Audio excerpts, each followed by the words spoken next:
Halo, halo, kembali lagi. Saya ajak ngobrol Anda bersama dengan Bung Rocky Gerung ini. Sekarang pokoknya kesempatannya agak mahal bisa ngobrol lama dengan Bung Rocky ini. Jadi sekarang sudah jadi milik milik umat atau milik bangsa.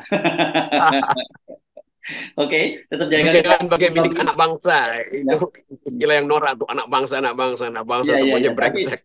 Tapi banyak yang pesan jaga kesehatan karena ketika menonton Anda di Surabaya kemarin suaranya sudah hilang. Itu banyak yang ngechat saya, wah Mas Hersuk itu Bung Rocky mesti mulai ada jedanya itu suaranya udah mulai hilang. Banyak yang ngomong begitu sama saya. Yang penting tapi semangatnya nggak hilang. Iya, saya tuh ngomong 38 jam kali sehari itu ketemu inilah mulai dari satpam, petugas bandar udara tuh terus terus ngomong. Jadi benar-benar habis suara itu. Ya, ya, iya, oke. Padahal Tapi suara suara ada. buat Ya. menegakkan kebenaran dan keadilan ya ada yang support lah, ada yang Kalau kalau kata para pejabat kita demi bangsa dan negara. Nah, biasanya begitu Bung Rocky. itu yang ngomong gitu bangsat-bangsat semua tuh. Bukan demi bangsa dan negara ya, bukan bangsa ya. Oke. Nah, ini menarik.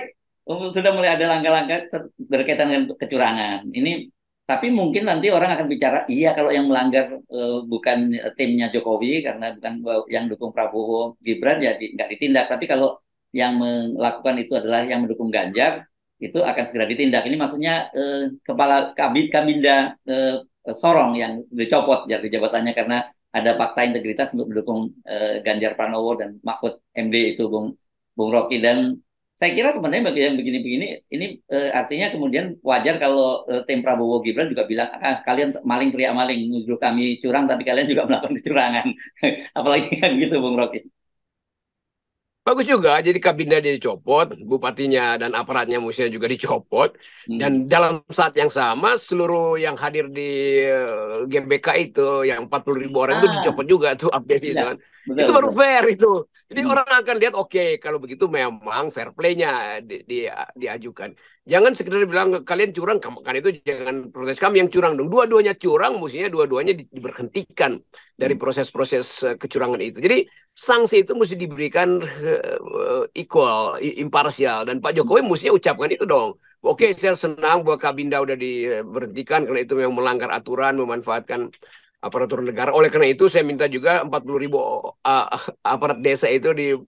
diberhentikan tuh. Dan Menpan harus segera proses itu. Begitu cara Hmm. berpikir etikanya tuh.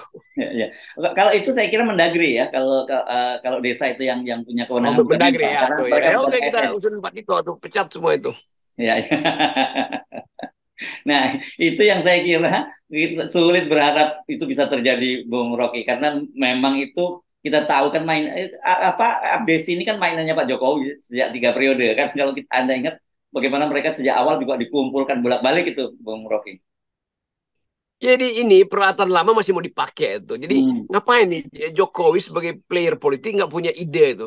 Pakai aja chat GPT misalnya, manfaatkan teknologi buat manipulasi kan. Udah terjadi. Ini kan cuma soal dimuat di media sosial. Hmm. Tapi begitu secara fisik hadir, maka semua kamera akan saling memotret. Oh, ini update-nya pakai pakai name tag itu kartu atau panitia pakai kartu yang ada fotonya eh, Gibran, ada satu kalimat kan itu nggak bisa lagi dihilangkan sebagai jejak digital.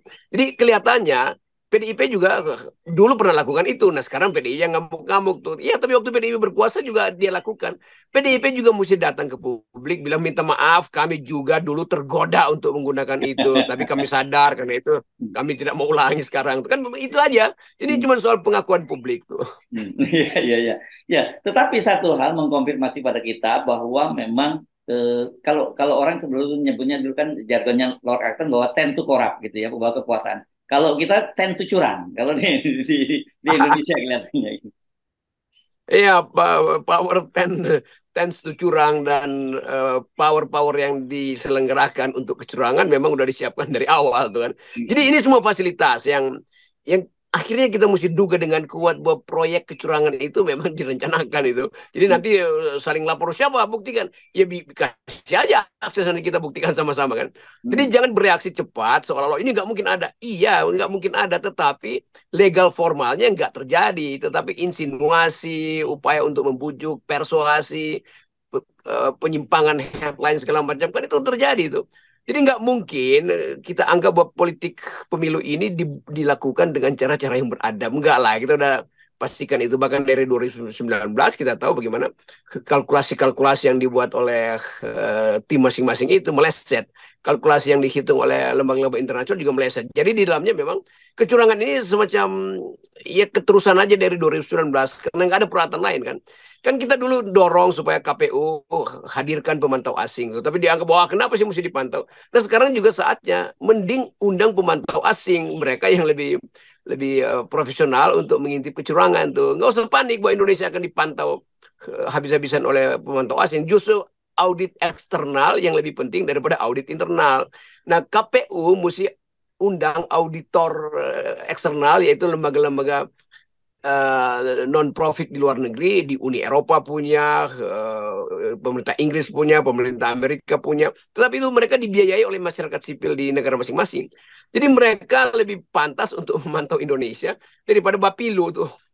Ya, tetapi saya kira kalau Anda berharap itu ada semacam willingness atau kerelaan dari lembaga-lembaga penyelenggara pemilu, saya sih pesimis ya, Bung Rocky. Saya justru melihat begini ya, Bung Rocky, kan Anda ketemu mahasiswa di mana-mana keliling dan Surabaya kemarin luar biasa itu kalau nggak salah seluruh Jawa Timur kumpul tuh ya kemarin di Jawa Timur ya. Kenapa Ya nggak itu ada kira-kira 8-9 ribu mahasiswa yang ada di depan saya ya, tuh. ya, tetapi nggak sebanyak abdesi kan, belum belum sebanyak abdesi lah.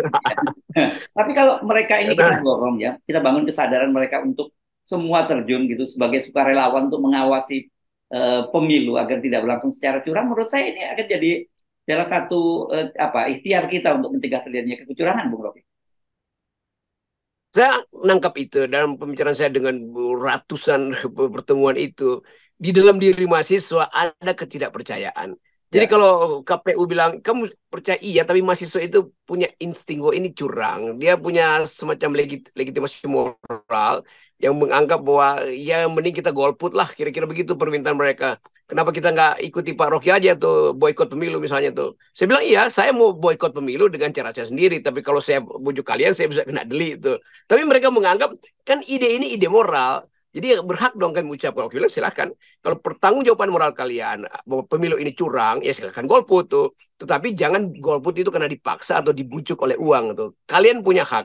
Kenapa katanya nanti kita kena delik? Tidak. Di Indonesia itu memilih itu adalah hak, boleh dipakai boleh nggak dipakai itu. Lain kalau di Australia misalnya itu kena kena denda kalau nggak ikut memilih, Anda kena denda tuh. Tetapi di Indonesia hak pilih itu dijamin oleh undang-undang. Hak pilih artinya hak untuk memilih atau hak untuk tidak memilih. Namanya juga hak, boleh dipakai, boleh enggak. Jadi golput adalah hak untuk tidak memakai hak memilih. Jadi itu intinya. Dan mereka mungkin merasa oke, kami akan mencoba gaungkan itu. ya. Tetapi ini sekali lagi ada posisi moral, bukan posisi politik tuh Hmm. bagi kalangan akademisi.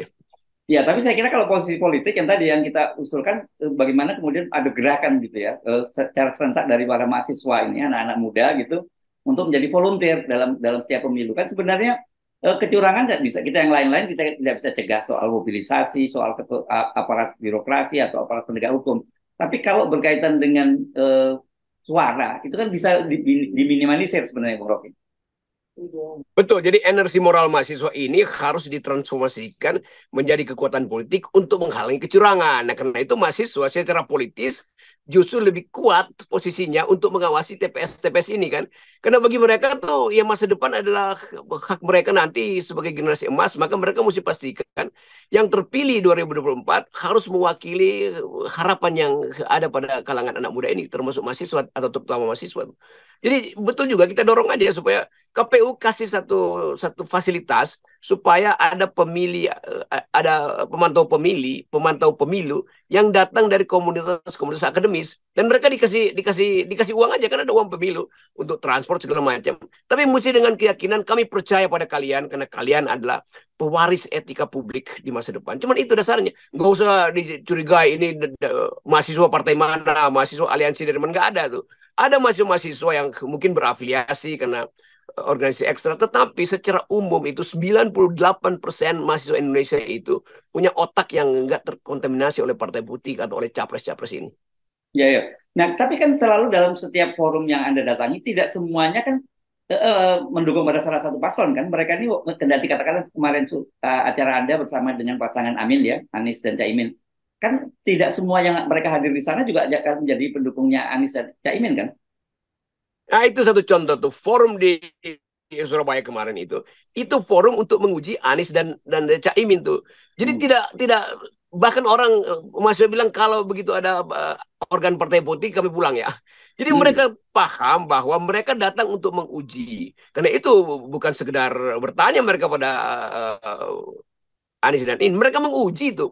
Jadi Hmm. betul bahwa mahasiswa ini datang ke situ bukan untuk mengeluh-elukan Caimin atau Anies, mereka datang untuk menguji agar masa depan mereka tidak diasuransikan pada janji-janji pemilu doang. Mereka mau tahu langsung ide Anies apa tentang stabilitas politik dunia. Ide Caimin apa tentang kerukunan antar warga negara, kan itu intinya kan. Jadi tidak semua orang yang datang ke situ adalah pendukung Anies atau Imin. Justru itu pentingnya dialog semacam itu. Dan saya justru dorong supaya semua yang datang di situ kalau bisa menggeleng pada dua capres ini. Demikian juga kalau ada debat dengan capres yang lain. Jangan ngangguk tuh.